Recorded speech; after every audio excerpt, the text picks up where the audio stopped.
try to digitalize it and I'll send it.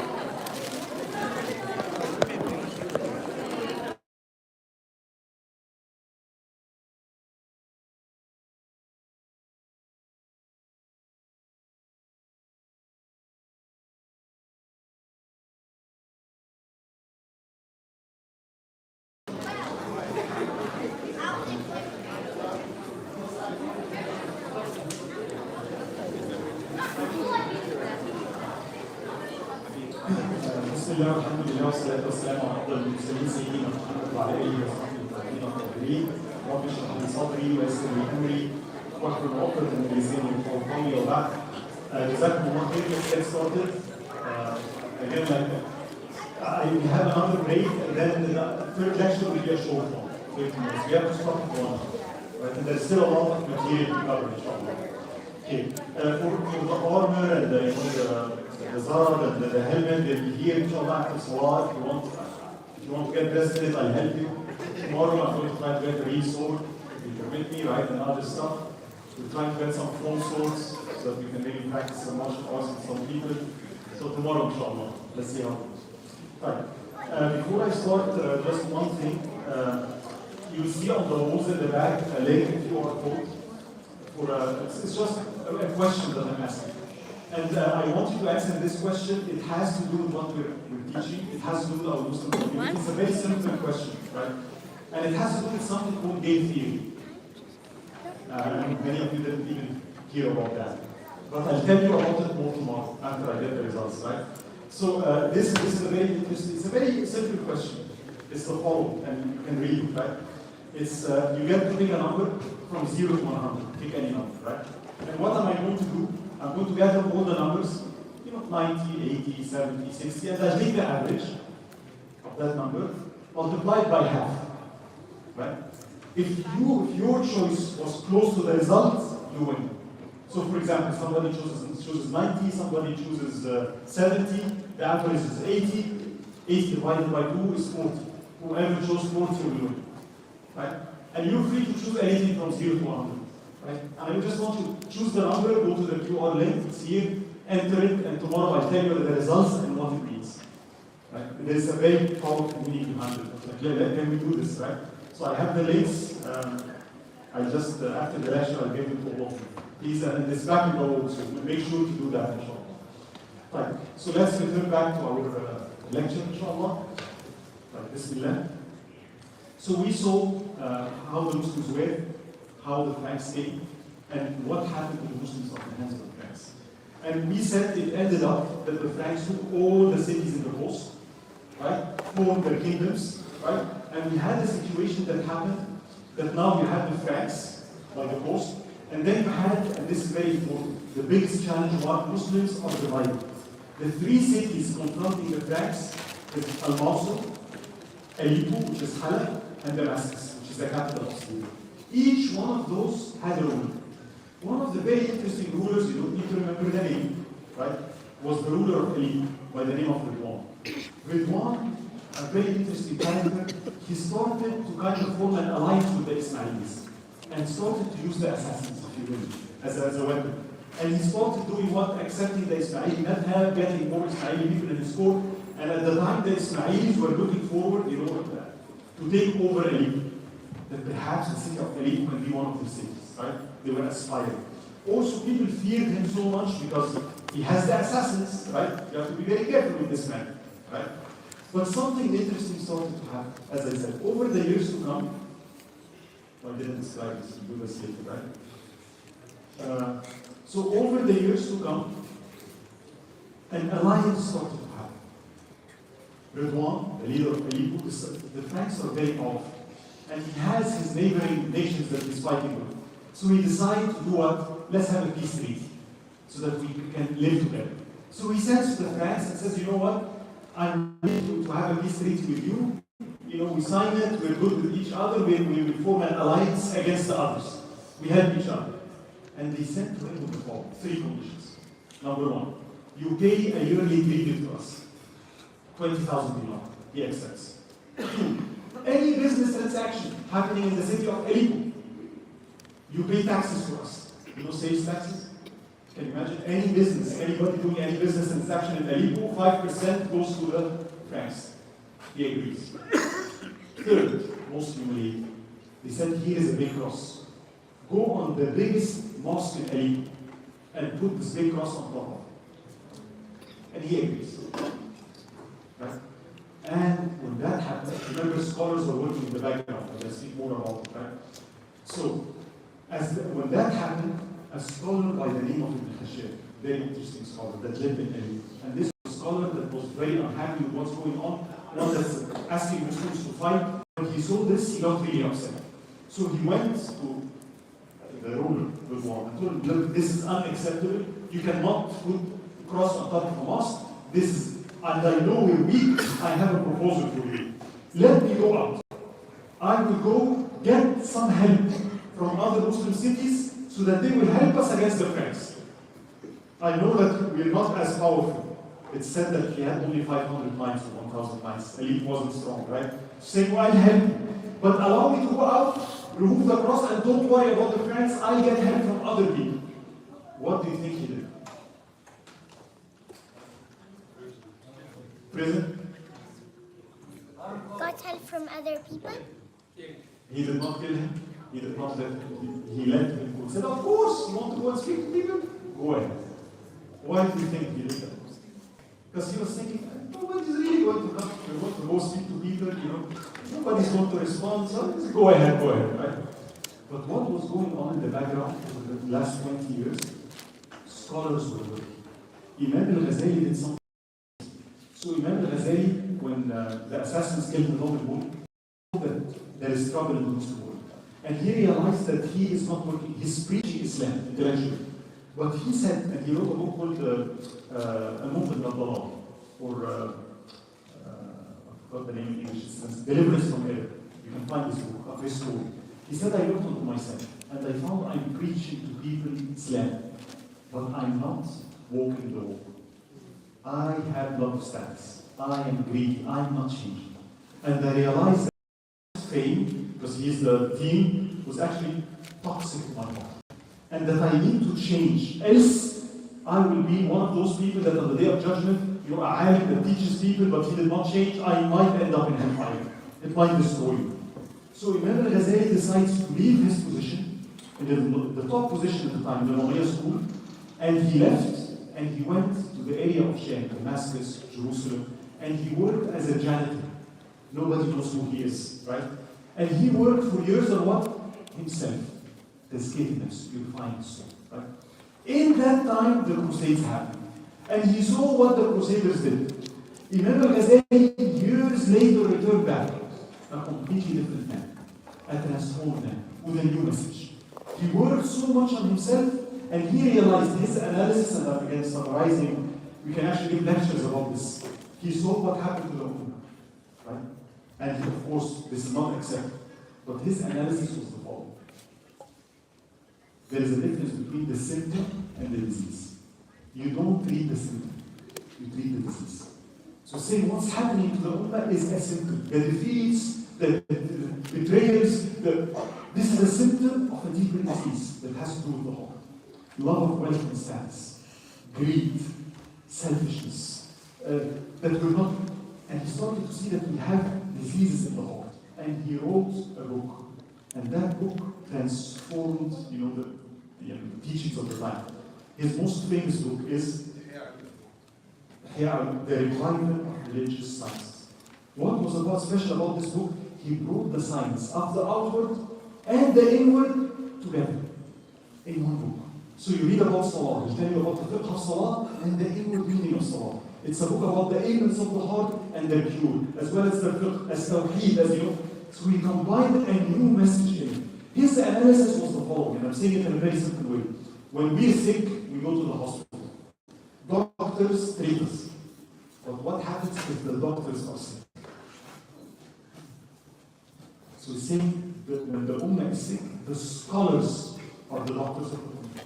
And he looked at the scholars of Islam and he realized the scholars are themselves sick. They're preaching things. It's very easy to come and give a lecture about tawakkul.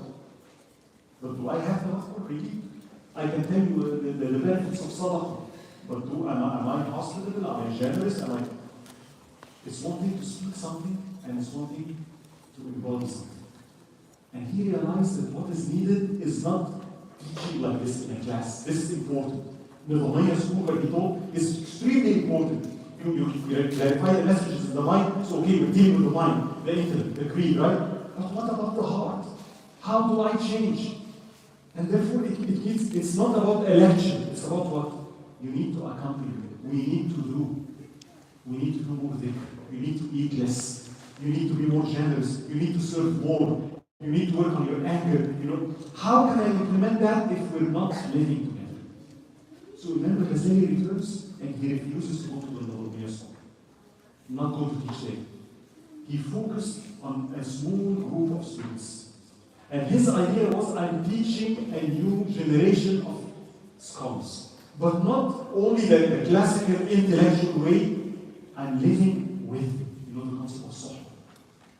We have to change on a very spiritual, deep, experiential level. We want to embody the message. Right? So he focused on that. From his students came a lot of scholars, later the likes of Sheikh Abdul Qadir al-Jilani, Sheikh Ahmed al-Rifai. You see, that's what he was doing. Those scholars were in the background teaching. Right? Of the people that responded, this again, the beginning of change, was a person in the city of Mosul. His name is Mahmoud. That was the commander, under the Seljuk Sultan, and he really was, got really affected by the scholars. Good Muslim, prays on time, prays on the Sunnah, prays the Tahajjud, and was very adamant about, we have to resist the Crusaders. He started fighting the Franks, one of the people, and of course he wins and he loses more than he wins, but he was adamant about what? We have to do something, right? And he was a good Muslim himself, practicing, unlike the others. No drinking, nothing like that, right? So Ibn Khashab leaves Aleppo and he heads to Mahmud, knowing that, this is, and he tells him, what's happening in the city of Aleppo and the cross, and we need help, and you know what, if you come and we combine your forces from Al-Mosul with Aleppo, the two cities together, it's a unified front, it's good. And Mahmud responds, of course I will. He gathers his army and heads immediately to the city of Aleppo. What do you think happened as he approaches Aleppo? What do you think the ruler wanted? When he saw that Ibn Khashab succeeds, right, and he's coming, he does the following. Ibn Khashab, arrested from a prison, the walls of the city are closed, the army of Aleppo must never enter the city, the army of Mosul must never enter the city of Aleppo, because they're very dangerous. He can take my city from me. See the problem? The Franks is the lesser of two evils. And he sends to the Franks, I have an army from Mosul, I need your help. And they respond and set up army for us. Mahmud at this point was faced with what? I'm trying to help, and look what happens. What do I do? Should I fight, not fight? I can't fight the armies of Aleppo and the Franks together. So he decides, okay, let me contact the city of Damascus. Maybe, right? I have an army. And he sent the ruler of Damascus, I'm here, we need to fight. This happened with Aleppo. And of course, the ruler of Damascus says, of course, they're bad people, what? Come to me. We can join forces. Damascus is the biggest city. Come forward, right? And I opened the city for you, and he did that. And Mahmud goes to Damascus, they go, they start negotiating, it looks like things are good, the cities are together. And guess what happened? One Friday, right, Mahmud is going for the Friday prayer in the mosque. As he approaches, one of the Muslims in the first row jumps up with a dagger and stabs Mahmud to death. An assassin. Who do you think did that? Who told the assassins to kill Mahmud? Right? You can say the Franks. Or you can say, we know. This guy in Aleppo, he has he's a, you know who it was? The ruler of Damascus. This guy. Why? Well, this is a very dangerous person. He's beloved by Muslims. He has an army. If he takes them, I'm afraid of him. And as a benefit, by doing this, people will think who did this. Irvine, okay, good idea. You get more enemies this way. So win-win. So he ended up killing the only person at the time was fighting the Franks. The Franks in the Athir report sent a letter to the Muslims in Damascus, and the letter reads the following: إن أمة عيدها في بيت معبودها يوم عيدها كان حقا على الله أن يبيدها. They mocked the Muslims. They said a nation that kills its leader that's fighting for its cause in the house of its Lord, Friday, on the day of their Eid, the day of Friday. It's a must that their God will make them perish. The Franks send that to the Muslims. If you're at that level, no wonder you will receive. There is no, whoever you're worshipping, he will always let you down. They mocked. Right? And it looked like whenever something happens, the assassin comes. Right? So it looks like things are really bad. Right? Now, what happened here, this is a very important lesson on a spiritual level. The Sultan got really upset. His strongest lieutenant, his leader, Mawdud, got killed. So he got really upset at the people in Damascus. So he gathered all the armies he has. And he said, I'm going to go to the Sham area and put those people back to their position. I will teach them a lesson. So he gathered a huge army, everything he has to avenge, right? And he's now going, those Muslims need to be put on their place, we need to fight the Franks. This is not acceptable, we should stand together, good things, right? To his surprise, as he approaches Damascus, he was confronted with the following scene. A joint army. The army of Aleppo on the left side, the army of Damascus on the right side, and the Franks in the center. Aleppo, Damascus, and the Franks. Joint forces to fight the city of Aleppo.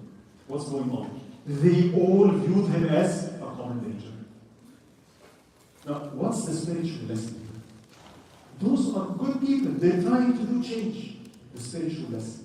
If I'm a person that's trying to do change, on the road to change, the thing that will frustrate me the most is what?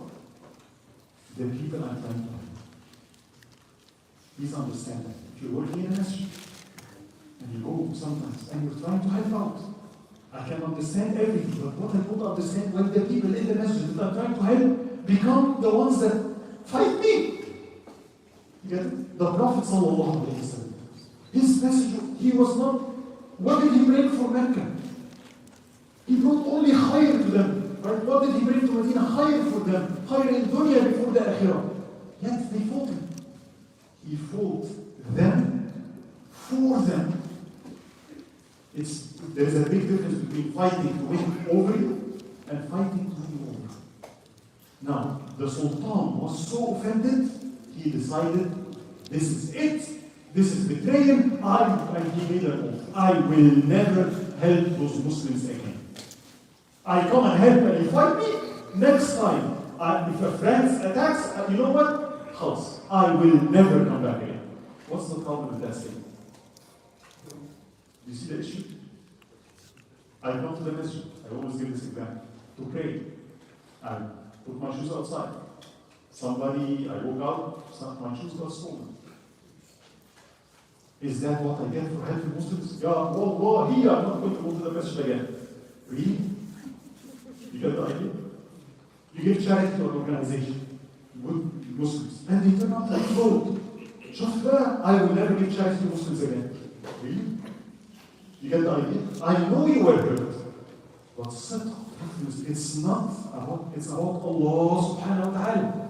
Even if everybody in Palestine sold Jerusalem, it's about Allah's message. It's about the people. Masjid al-Aqsa. I don't care about what people do. That's a very serious problem on an individual level. Please, on the road of change, as we try to change, we will face tremendous frustration, not from our enemies, but from the people we're trying to help on a family level. It's your own kid trying to help him. Don't be so frustrated to say, I give up. No. If it's for the sake of Allah, don't give up. That is sidq. Right? And that was lucky. Right? So that's a very important spiritual lesson. Right? So that time frame, a lot of things like that happen, and you see frustration. Nevertheless, Mawdud didn't live long enough to see Salahuddeen. He didn't live long enough to see the Aqsa Mosque liberated. But you can say he's a step on the road to change. And Allah will reward. If I get to be like him, and I never saw change in my life, so be it. So be it. I die trying, and I will never give up. It's a very important spiritual lesson, right? Do not do what this Sultan Muhammad did. What I tried and look what I get, I will never speak about it again. Don't do that. Right? This is a serious issue. Even if betrayed by Muslims. Right? Now, I'm going to go forward a little bit because, again, unfortunately, it's like this class is a little bit short, so I have to skip some events. So, the second point of change, decades later, eventually, Ridwan, the ruler of Ali, passes away. He dies. But then something really interesting happened. The Ismailis were really gathered in Ali. Once he died, the Ismailis saw that as an opportunity. We can take the city of Aleppo, right? That's a good opportunity. And they spread, and he gave them power and strength. So they started contacting leaders from elsewhere. Come, we let you in, gather, we can take the city of Aleppo. What did Khashab say? The Muslims called. They need help. So they said to the Franks, and they said, you know what? If we are in power in Aleppo, we promise we will pay taxes to you. We will give you a number of forts for free, a number of small cities for free, a number of plantations for free. If we're in power, you will get wealthy too. Send an army that helps putting us in power. It's our best interest. And they responded. The Franks sent an army, and they laid siege to Aleppo. At that point, the scholar realized how dangerous the situation is. He leads a movement, leads the people again, fiery speeches, gathering people, speaking against the Ismailis, removing them from power. But he realizes, I need help. I can't resist the armies of the Franks. What the Franks did, by the way, this siege, like you can read in the books, I mean, we have the dates. I can tell you two things. I mean, because we see those things today. They go, they siege the city, they go to one of the Muslim graveyard, they dig out some of the bodies. And they tie some of the Muslim bodies to the rope in the horse and start dragging it in front of the Muslims of the city. And they mock and they start saying, look, Astaghfirullah, this is your Muhammad. One of them got the Quran, tied it in a rope on the tail of his horse. And the horse would go on the Quran. And he would laugh and tell Muslims, look what's happening in your Quran. It's interesting, I mean, we see such kind of, it's not new, it happens, right? And the people in Aleppo are boiling, but they can't do anything. So when Khashab decides, we need help from outside. So he takes a delegation, and he starts to get, I need help. He goes to the city of Al-Mosul again. In Al-Mosul, there was, again, the follower of Mawdud was a person very much like him. His name is Al-Musoqi, I don't think you remember the name, but described righteous, praise Sunnah, fasts, right? Same style, trying to fight the Franks wherever he can, right? So he went to him, he found him sick, and it's almost permanent sick, he was really sick. And the Musoqi makes an oath, if Allah makes me recover, by Allah I will respond to this oath. And subhanAllah, they make dua for him. In 3 days he fully recovers. And he fulfills his oath. He gathers all his army and soldiers and gives a great speech. We are going to help our brothers. Yes, before they betrayed. I want you to notice what he said. Before they killed Mawdud. Right? Some people say, after what you did, you deserve it. You know, they're Muslims. No, I don't care. I'm doing this for the sake of Allah. Yeah, they betrayed Mawdud before. It's not a reason for me to stop. We're going. And he gathers an army. And he leads the army to the city of Aleppo. When the Franks saw the army, they retreated, formed their lines for a battle. Musoqi decides to do something interesting. He decides, I'm not going to fight. Let me in the city. Why? He said the purpose was to save the city of Aleppo. And the second thing, the city needs help. And we will fortify the city. We'll rebuild the city. We'll gather more army. And next year, we're going to go out and fight them. So that we can win.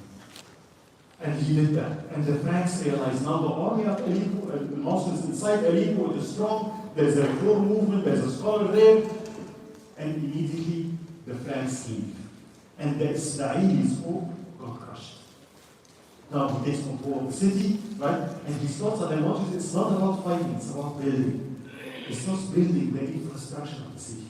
Because he realized something interesting happened. For the first time, 2 Muslim cities are together. The biggest problem, Muslims are not united. We cannot fight the Franks everyone by himself, something that we see today.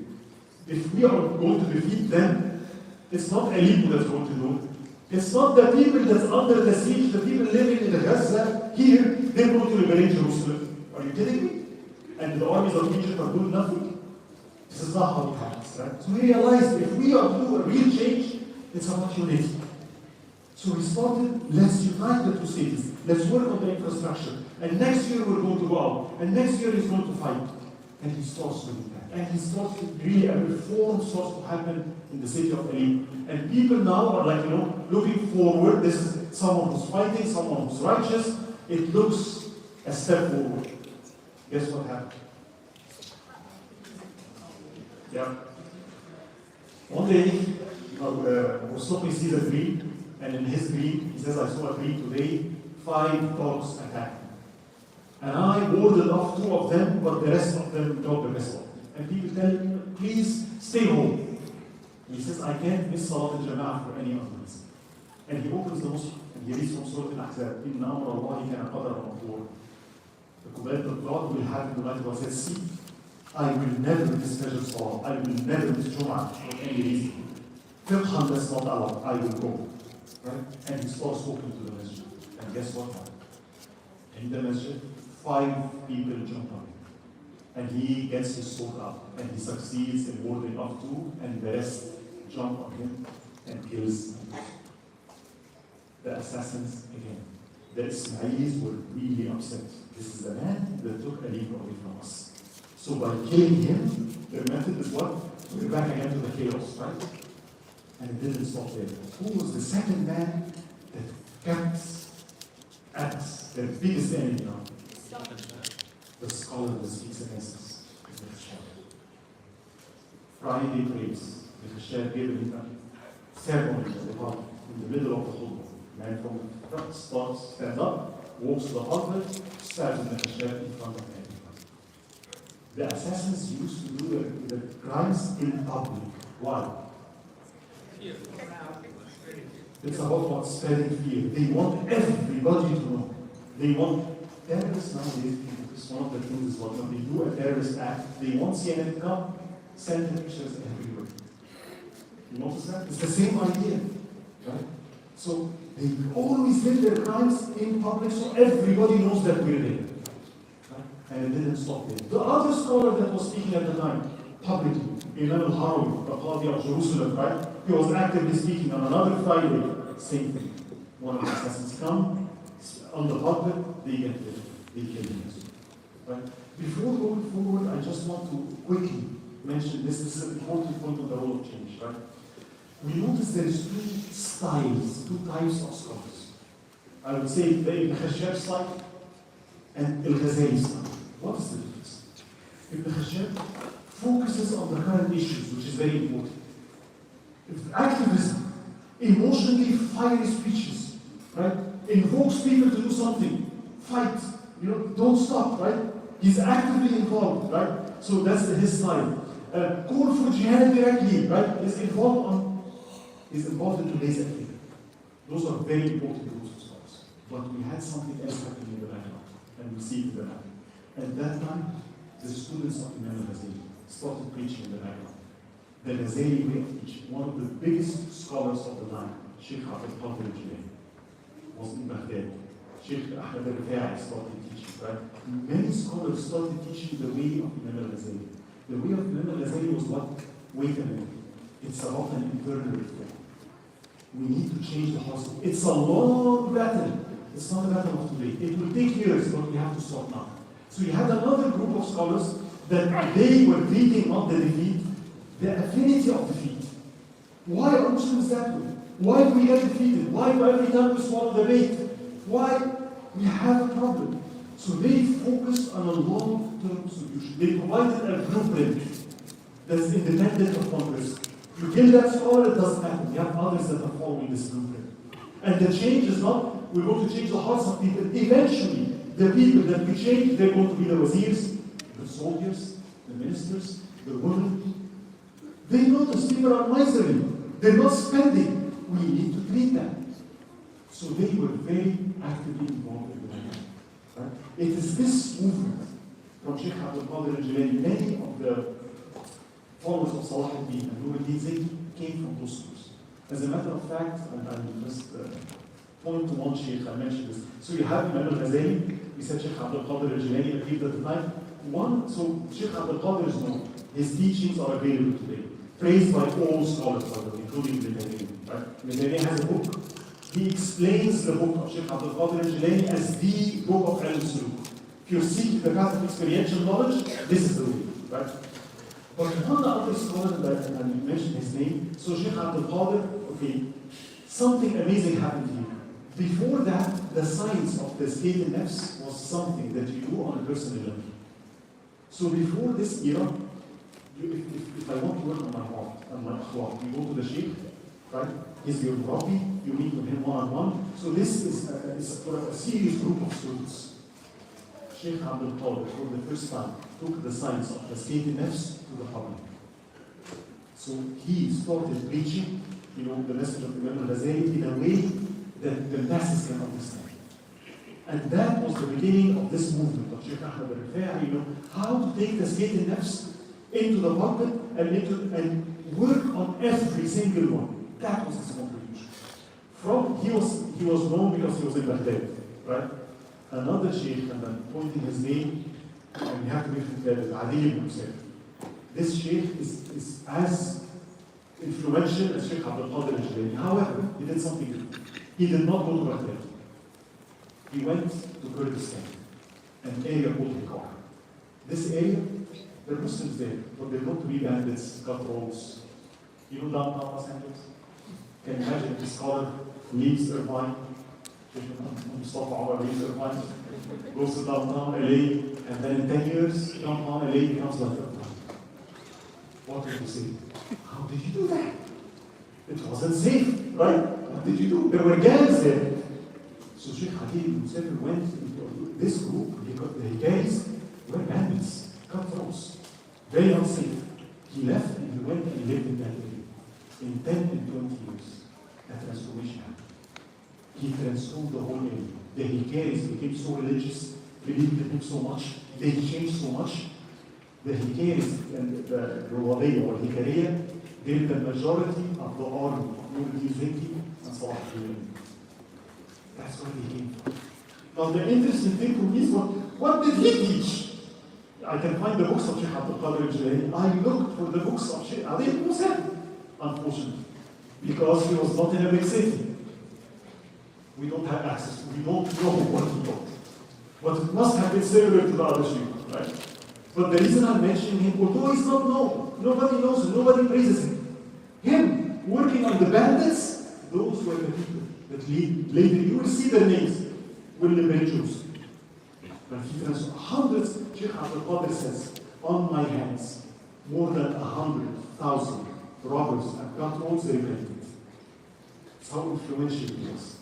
Right? So this was happening in the background. Right? I'll tell you one thing, one interesting story like that happens at this time. So before, people were very miserly. People were not giving at all. One of the messages they focused on is what? Give, revenge.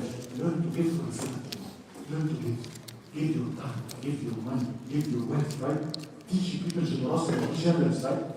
So one of the stories is at the time of Sheikh Abdul Qadir al-Jilani, a woman was going to get married, right? And she took her to-be husband, took him to Sheikh Abdul Qadir, and told him the following. Look at this. This man proposed to marry me, but he doesn't have much to give me as a dowry. You know when you get married, you ask for what are you going to ask for, how much? He said, so my dowry is, he works in your school for free for 1 year. Can you imagine if a sister is going to get married and you tell your husband, okay, here's my dowry, go work for care for free for 1 year. That's my dowry. But it tells you the nature of people of this time, right? So change was starting to happen at the time of the Rasul. Now the interesting part, I'm going to skip this, a new era happened. The follower of the Sufi was the start of the change. A man by the name of Salahuddin Zeki. Salahuddin Zeki, again, you see the people are starting to change. He's not a scholar, but he respected scholars a lot. And he again saw the Sufi, and he saw that the Muslims need, his message was the following. He was very clear, and I'm summarizing. He said the problem of the Muslims, they're not united. So he said there are three things that we do. One, unity. Muslims have to unite. You know, اعتصموا بحبل الله جميعا. We have to unite. We cannot be like that. Right? Two, justice is extremely important. If there is no justice, there is no success. It's the rule of Allah subhanahu wa ta'ala. But number three, he is a soldier. He used to live with his soldiers in tents where the order all the time, beloved by soldiers. So his method was, I'm going to do that with force. So if you make a crime, basically I'm going to use harsh punishments to reform Muslims. So I need to unite Muslims. How am I going to achieve that? With the sword. I'm going to fight those traitor Muslims, get their cities, unify them using what? My army. Right? Because we need to unite. So his character is unity, justice, but his name was harsh. Soldier-like. So for example, his soldiers. Before that, the soldiers were almost mercenaries. He said, this is not acceptable at all. Soldiers that work for me, I will take care of you. I'll give you estates, I'll take care of your kids, but in return, if I hear that you did any injustice to one of the farmers, you know what was the punishment? Crucifixion. Can you imagine how he dealt with it? So you're a soldier of humanity, which means what? I'll give you an estate, I'll give you land, I'll take care of you. If you die, I'll take care of your family and your wife and your kids. Excellent benefits, but in return, the one thing I will never accept, injustice against a Muslim, never. You are soldiers, you have to be disciplined. So his army was now a very disciplined army. He started justice. And people feared him, right? Some of the Muslim scholars actually criticizes his harshness. So yes, he had good intentions. He wanted something for Allah, but that's too harsh, right? And again, change happens gradually. So Ahmad started what? We really need the scholars, we need unity, and we really need to have discipline and justice. So he started expanding, right? And he noticed the city that's outside is Damascus. I really need to get the city of Damascus, right?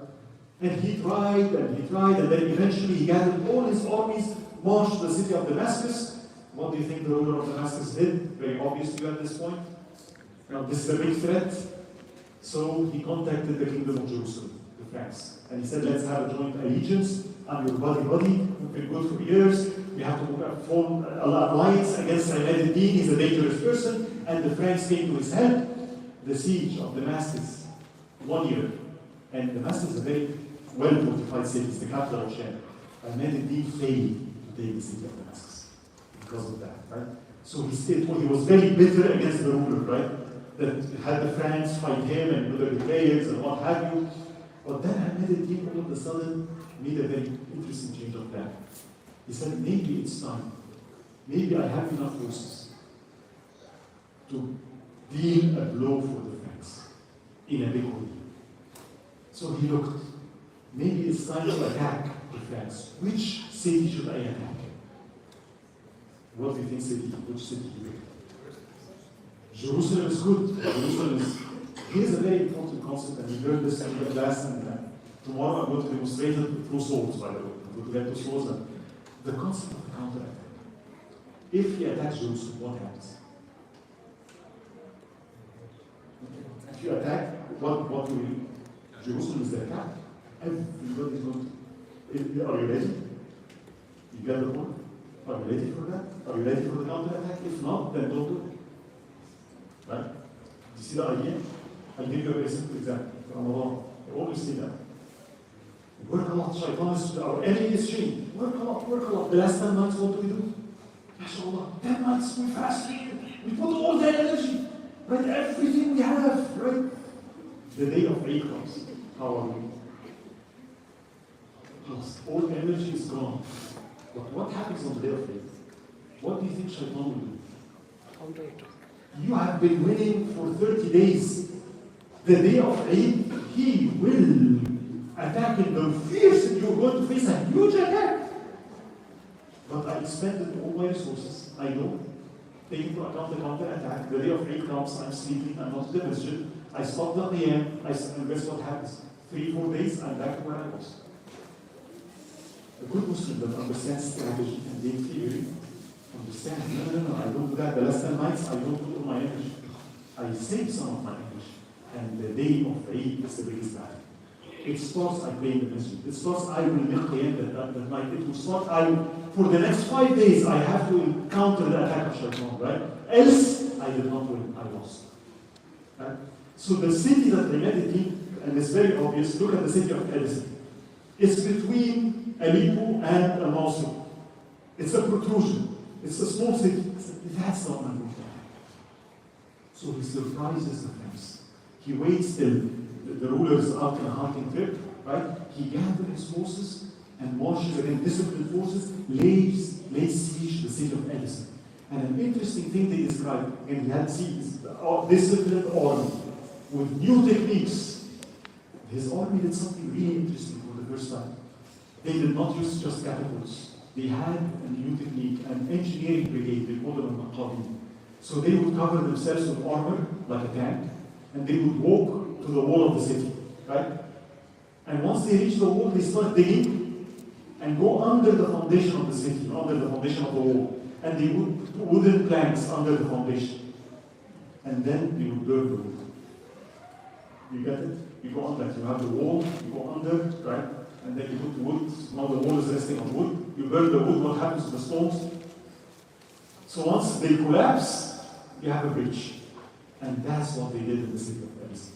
This was a new technique that they used. The wall was breached, and the army of Ahmed succeeds in entering the city of Quran. What else? For the first time, this is the year 539, right? The Muslim takes one of the major cities from the past. Right? Ahmed didn't realize what he did. That sent waves of hope to our Muslim ummah. There is hope, and there is an ability to resist.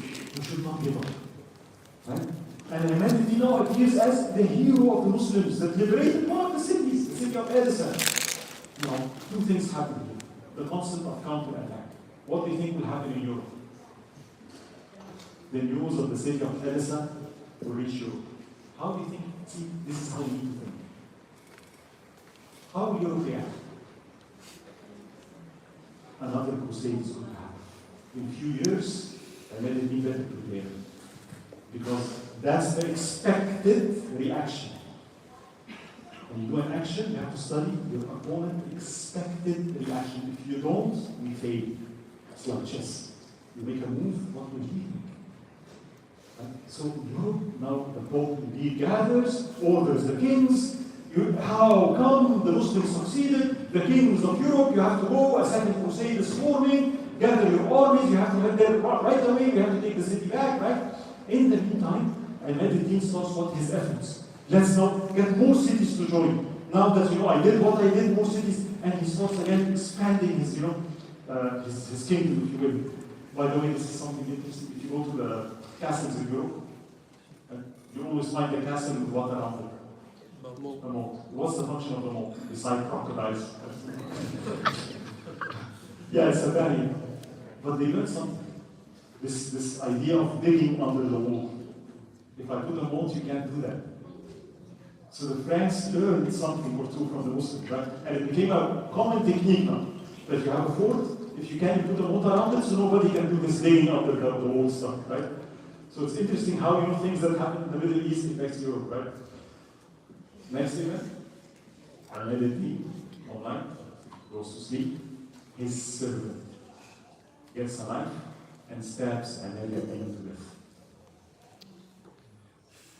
Who is he? The assassins, who did it? Nobody knows. There are theories.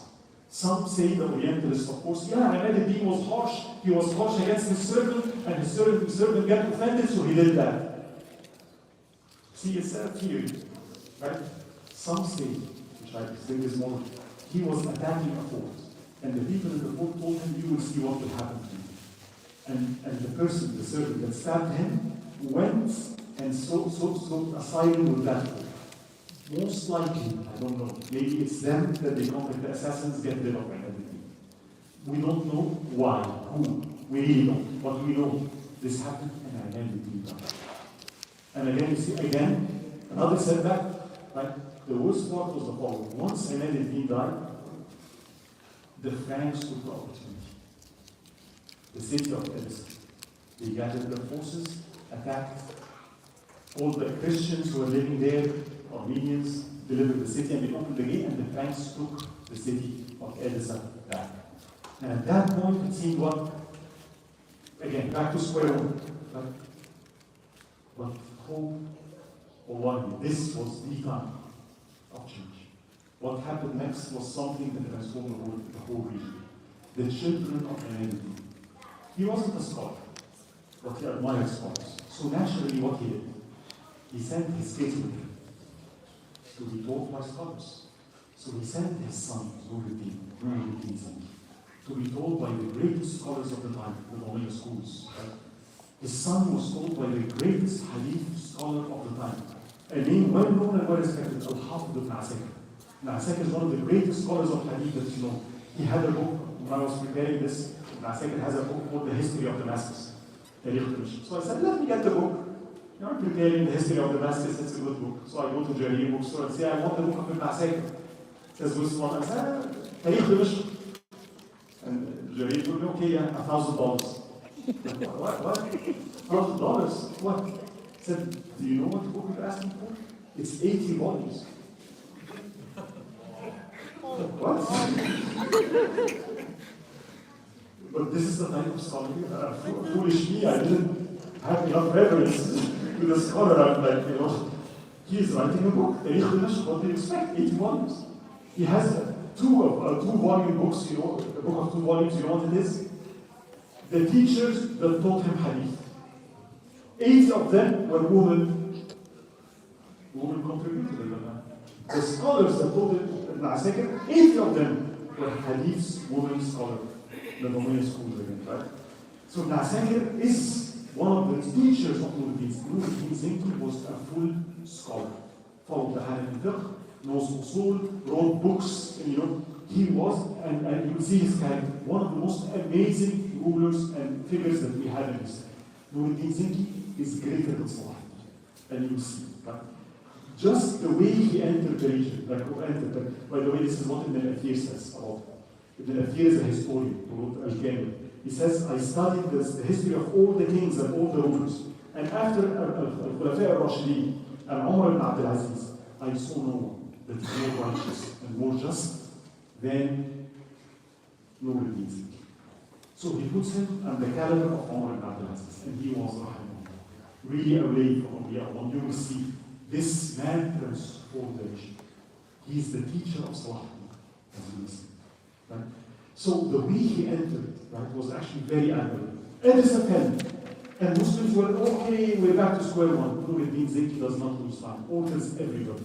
Gather all the nights that I had. Everybody has 2 horses. Nighttime, full gather towards the city of Edessa. No sleeping. If the horse gets tired, leave it and take the other horse. He reaches the city of Edessa at Fajr time. The Franks are celebrating, drinking, you know. He surprises them, attacks the city, succeeds in regaining the city from the Franks again. And he doesn't stop. Next day, goes out of the city, starts attacking the Frankish forts around the city, taking a fort after the other. For the next year, he did not stop. The message he gave the Franks was, don't think Ahmad dies and we're done.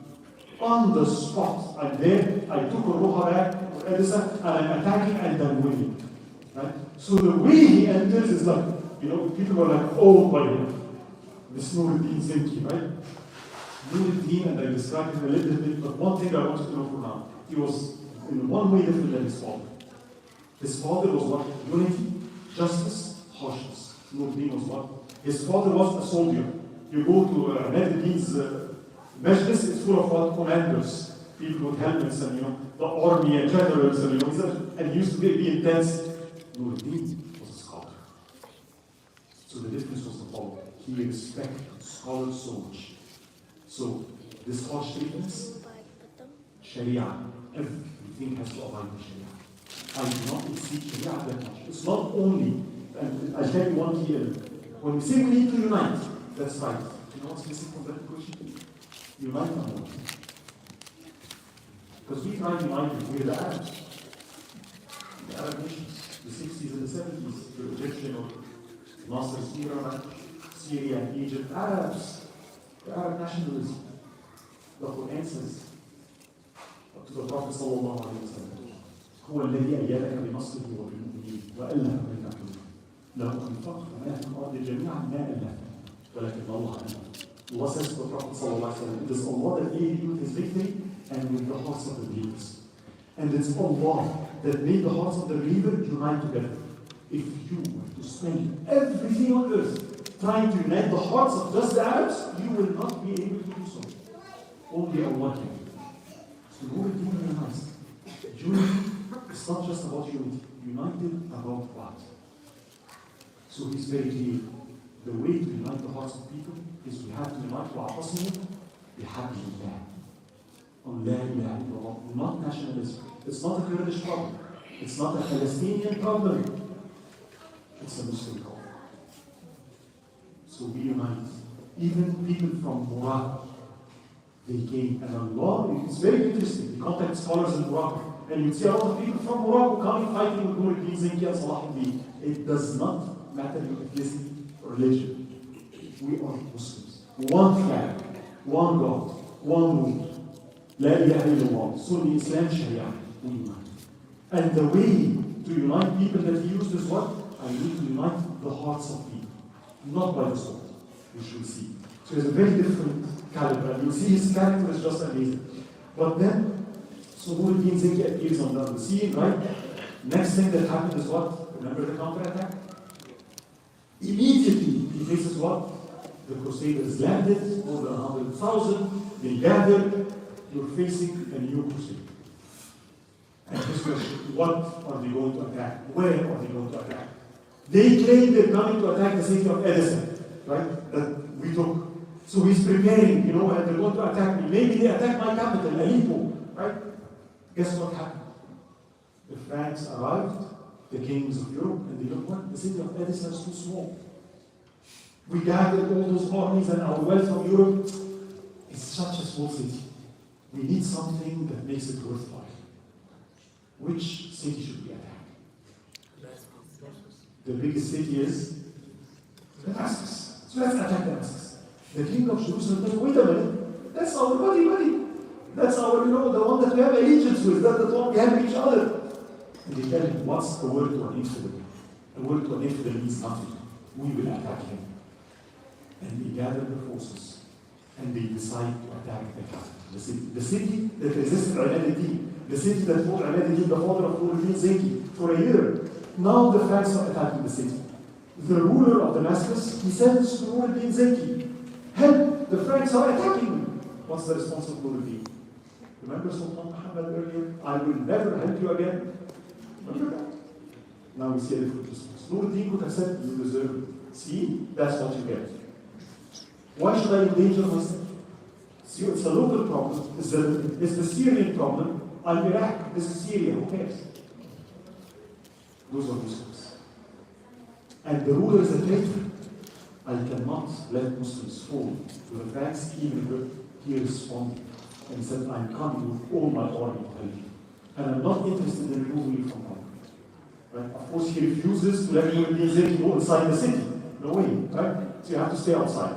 So Nuruddin comes, and you have the Franks surrounding the city of Damascus, and now the army of Nuruddin Zinki gathers around them, and Nuruddin starts a very interesting campaign, consistent, continuous battles, day and night. Nuruddin Zinki was a proponent of Qiyam al-Layl. So the soldiers were trained to stay awake in the night. So he made it a point, we attack them day and night. Day and night. Harmless example, just bleed them to death. And the war dragged. It wasn't one battle. He made it a point, I'm going to just agonize them. And the Franks now, like the city of Damascus is well fortified, now you have Nuruddin Zinki with all the army around us, the situation is not looking good. The ruler of Damascus sends a message to the Franks, telling the king of Jerusalem, what did you do? Those new people coming, those kings, if they take Damascus, they're probably going to take Jerusalem next. It's not your best interest. I'll give you this fort, I'll give you this much of money if you leave. And then he sends to the kings of Europe, said, look, you see, Nuruddin, that is the king of the Muslims. If you attack me, I will deliver the city of Damascus to him. Do you want me to do that? You get what he's threatening you? It's not in your best interest. You want Nuruddin to have all the three cities? I don't think so. So I have a deal for you. Why don't you leave Damascus alone? I'll give you the fort of Banias and the city of this and the city of that, and I'll give you 100,000 dinars, and you can go attack another city. What is he referring to?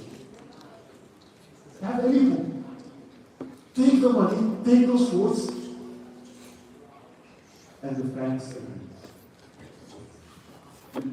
The one that's helping you, you face again. And the Franks leave.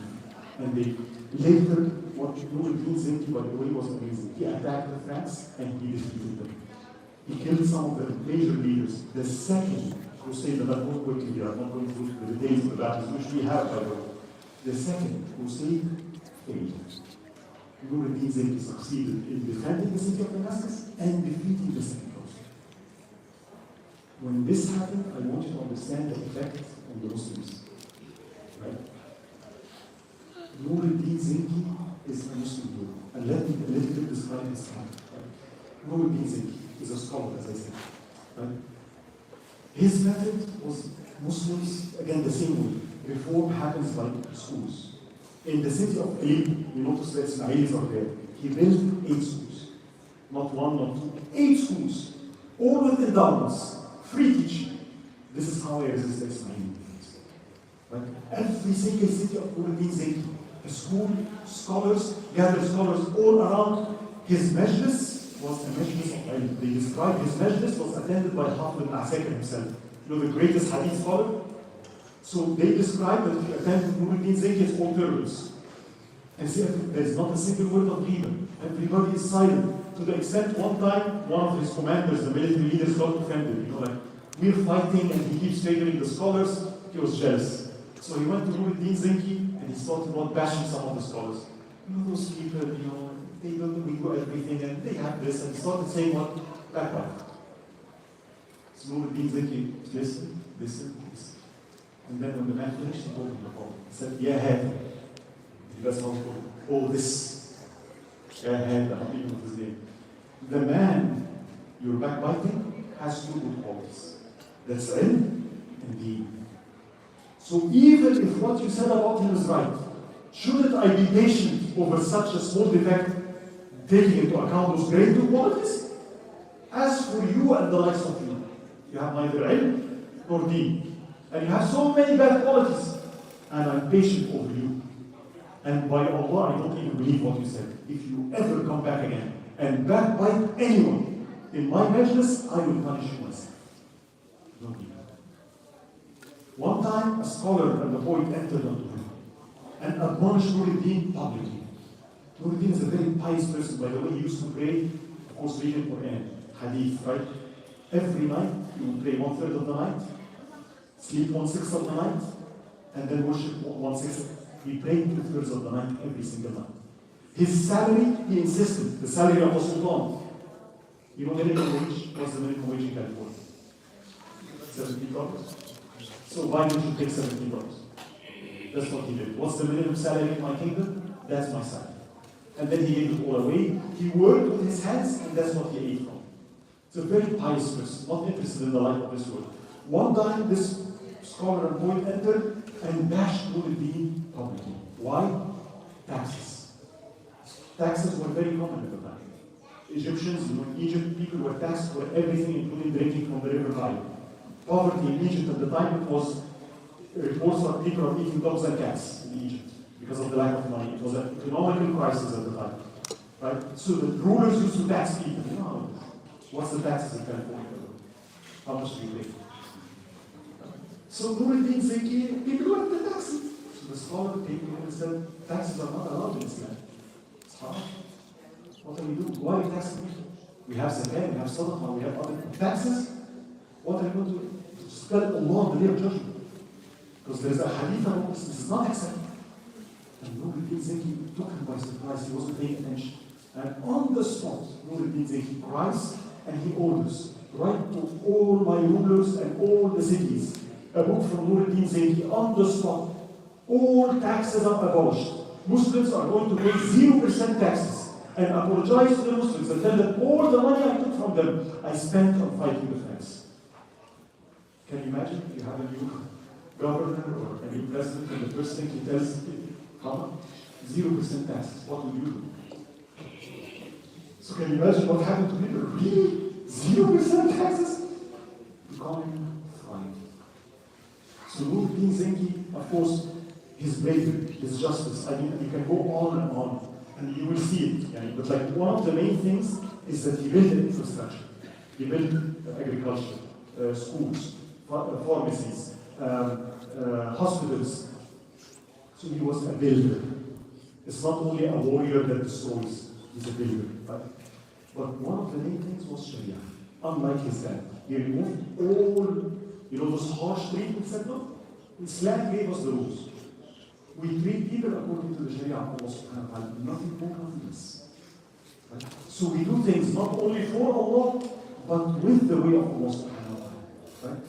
He contacted scholars all over the cities, right? And scholars love Nuruddin Zenki. Now, why did this matter? And by the way, one interesting thing. The year 541, to 545, when the second crusade happened, right? When Nuruddin Zenki was fighting. One of the books of Sheikh Abdul Qadir al-Jilani, Fath al-Rabbani, those are his admonishments that he used to give in Baghdad. And somebody wrote them down. The book's called Fath al-Rabbani, right? It's available, right? So we have this book today. And I was like, okay, while this was happening, and the crusade was there, what was Sheikh Abdul Qadir teaching in Baghdad? What was the topics? So I just made a list here for you. This is what Sheikh Abdul Qadir is speaking about. And I want you to notice that what he's focused on. I'm not objecting on God. Poverty of the heart, not wishing to be rich, repentance, reasons to love Allah, patience, right? Truthfulness, tawheed, getting the love of the worldly life out of the heart, praiseworthy anger versus blameworthy anger, arrogance, thoughts, contentment. Those were the majorities of Sheikh Abdul Qadir al-Jilani. He saw those things are the things that people need the most. So it's very interesting to bring this in. Now, the turn of event is the following.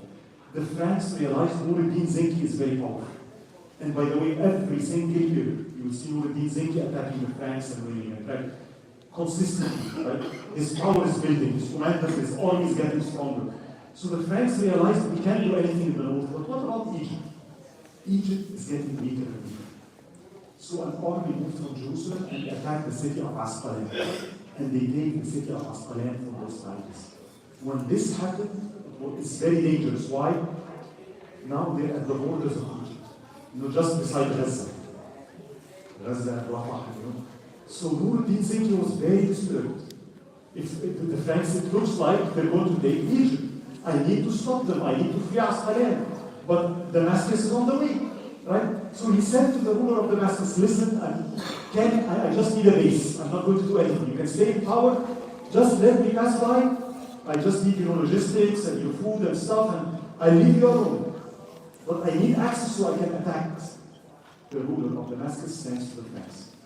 Nuruddin Zenki is coming. He's a source of danger. We need to run. And the Franks respond. And a huge army of the Franks appear outside the city of Damascus. They start destroying lands, robbing farmers of their property, and the ruler of Damascus is looking fine. As long as I'm safe, let me go. Right? So they sent to Nuruddin Zenki. And Nuruddin Zenki responded. He immediately took his army, because he saw what's happening, right? And he went towards the city of Damascus. He wrote a letter to the ruler of Damascus, which we have, which is very interesting. And this letter he tells him to follow. I did not come here to wage war against you. I'm not interested in Islam. It's not like Islam. It's not about you or your seat or anything. This is not why I'm here, right? This is not. But the farmers have been despoiled of their goods and separated from the children by the Franks. And no one is there to defend them. And since Allah gave me power and strength, it is not permissible for me, while I have this force, to stay back and do nothing.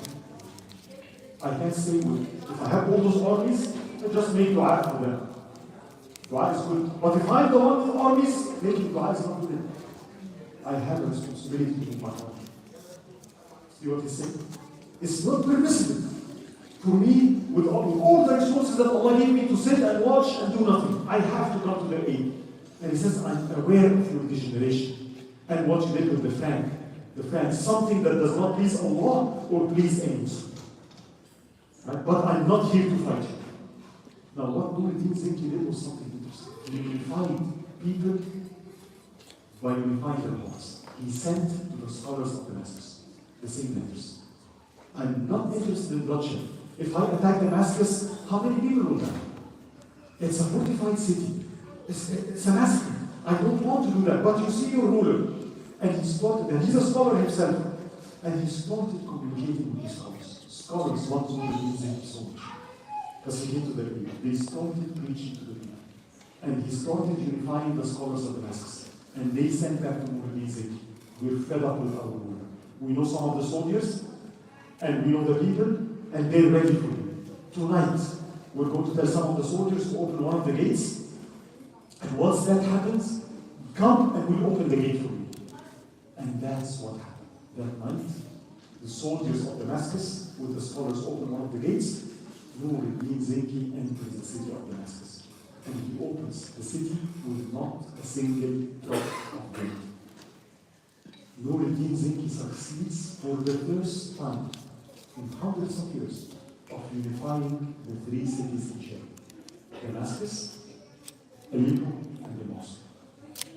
He did what his father told him. Through what? I want you to understand. Through Ihsan, through scholarship. Scholars is a powerful aid. Reforming scholarship is essential. And that's what he did. That's what led to this unity of Muslims. And Nuruddin now had Syria is unified. Nevertheless, he wasn't always successful. The Franks realized that Nuruddin is extremely dangerous. So they prepared an attack for him. They gathered all their armies, because yearly he would attack. So they decided this year they gathered all their armies, expecting his attack. And they took Nuruddin Zinki by surprise to the battle of Waqa and Waqi'a. Right? They didn't expect him to be there with that number. He was there, pleasure time, and they attacked. And they took him by surprise to the extent they almost captured Nuruddin Zinki himself. One of the soldiers gave him the horse and he started, running away, fleeing, like it was a disaster for the army. He got really defeated in Waqa and Waqi'a. It's something really interesting that tells you about Nuruddin Zinki. He started running away with some of his soldiers, then a couple of kilometers he stopped and started calling all his knights. And 1,000 of his knights came to him. So he started to pitch a camp. Now one of the scholars spoke with him, and I saw all those people with him, and he said, yes, indeed, it's not a good idea. The Franks are just a few kilometers, and they will see you, and they will come, and they might, He said, wait, if Allah gives me 1,000 knights, I'm not afraid to fight them when they come. And if they come, I will fight myself. He used to fight with two swords, but he was one of those people that you command the horse with your legs, two swords and a shield, and it's a very powerful, So I will go and fight with him. And the scholar said, Billah is here. Don't do that. I'm afraid something might happen to you. You're so essential. People love you. You unify the Muslims. If you die in this battle, what will happen to us? We don't want you to die. Don't, please. It's too risky. Don't. At that point, Nuruddin Zinki falls into tears. And that says something really powerful. Tell them to the scholar. Man Nuruddin, hatta taqul lahu. Who is Nuruddin that you say something like that? And then he asked this. I asked you this question. Who defended Islam before Nuruddin Zinki? It's Allah subhanahu wa ta'ala. Even if I die, Allah is always there. It's not about Nuruddin Zinki. This ummah will be saved as long as Allah is there. It's not me. Tawheed. Then we tell him, his commanders, we need money. We need a new army. Nuruddin Zinki was giving money in scholarship and to people that, thousands of people, thousands of dinars. But please, those people sitting in the masjid worshipping day and night, they're sitting doing nothing. Please take the money we're giving to them so that we can use it to make an army so that we can defend them. You get the idea? Makes sense. The response of Nuruddin Zinki. One very powerful. He says, he looks to that commander and says, you want me to take money from people fighting for me day and night with arrows that never miss, and give them to people like you, who fight only when I'm with you, and your arrows hit and miss. Their dua is an arrow that never misses. And then he quotes hadith from the Prophet sallallahu alaihi wasallam. قال عن سعد بن أبي وقاص عن رسول الله صلى الله عليه وسلم في البخاري. The Prophet sallallahu alaihi wasallam said, هل تنصرون إلا بدعائكم? Do you think that you are being lifted except through the dua of your weak and righteous people? He says, their dua is a weapon that never fails. It's very easy for me to say this now. But when I'm defeated, when I'm about to use everything, couple seconds to change the message. what? Couple seconds to change the message. Just couple seconds. I'm going to stop this. I'm going to stop in 1 minute. I don't have a minute. So you have a break, commercial break. So please make sure to take this, and I'll tell you what it's about tomorrow. Please take some. People like to take just only 1 minute. So you see here that Nuruddin Zinki, the tawakkul of Allah subhanahu wa ta'ala is really true. His study of hadith with Asakir really affected him. By the way, one of the things he asked before starting the fight, he went to the half of Asakir and he asked, you know, like Irvine, the 40-hour hadith, right? Tell him, I want you to write me a hadith. 40, it's a book of hadith about what? The 40 hadith in jihad. Since I'm going to be fighting for the way of Allah subhanahu wa ta'ala, the first thing I need to know is what? What's the rules? What's permissible? What's not permissible? It's not about my emotions or my anger. What my enemy does, what Allah says is permissible is. What Allah is not, is not. So I need to look. So write me a book of 40 top hadith that you collect as the top scholars, so I can give it to everybody. One time they narrated how much he loved hadith. He was studying hadith, right? And in one of the hadith, they described the Prophet sallallahu alaihi wasallam before the expedition, and the hadith said something, you know, on the side. The Prophet sallallahu alaihi wasallam came mutawashih al-sayf. It describes the Prophet sallallahu alaihi wasallam came with his sword, but it describes the way. When you wear a sword, there is one you wear it around your waist, the other is you wear it diagonally at the belly. So it describes the Prophet sallallahu alaihi wasallam came out wearing the sword, you know, diagonally like this, right? They say next day, Nuruddin Zinki comes with all his commanders. Everybody's wearing the sword, you know, diagonally. So he was very adamant. Sunnah is to be implemented, right? You love the hadith of the Prophet sallallahu alaihi wasallam. By the way, he made the first hadith school in Damascus, and there is a reason. The Ismailis, they fought the hadith of the Prophet sallallahu alaihi wasallam because he said the companions are not aligned. So one of the ways that he revived the Ummah is what? The ilm, the science of hadith has to be completely revived. Even in Egypt and Alexandria, there were 2 hadith scholars still there, after the Salafi and the Tahir ibn Auf. One was Shafi'i and the other is Malik. He communicated with them, right, to try to keep that alive in Egypt. Right? So Nuruddin Zinki, as you see, he did not stop, even when he's defeated. Before I stop, our last session will be shorter, there will be one break and another session. One thing remains. I don't know if we'll be able to cover it today. This is a very interesting development. What about Egypt? Because you can see now Nuruddin unified chain. And on a yearly basis, his power is mounting. On the other hand, Egypt was in such a disarray. Over the last 10 years, they say there was one wazir every month in Egypt. Egypt was falling into a decay. A wazir would come into power, another one would revolt, kill him and take his position. So they say in 1 year there was 15 different wazirs. And Egypt is very weak, taxed to death, economy is not good, although it's a very rich country, right? But it wasn't doing well. And the Franks started looking towards Egypt. It's an easy prey, and Egypt is very rich. If Nuruddin is powerful, they were considering Egypt is going to be our next. Right? So what we see next is the race, what we call the race to the Nile, and eventually what we need to complete new development, inshallah. So we'll take a break 15 minutes, and inshallah the last session will be shorter because we have more so long, we only 45 minutes. So Jazakumullah khairan, please don't forget to take this, it's 3-4 minutes. Jazakumullah. See you later.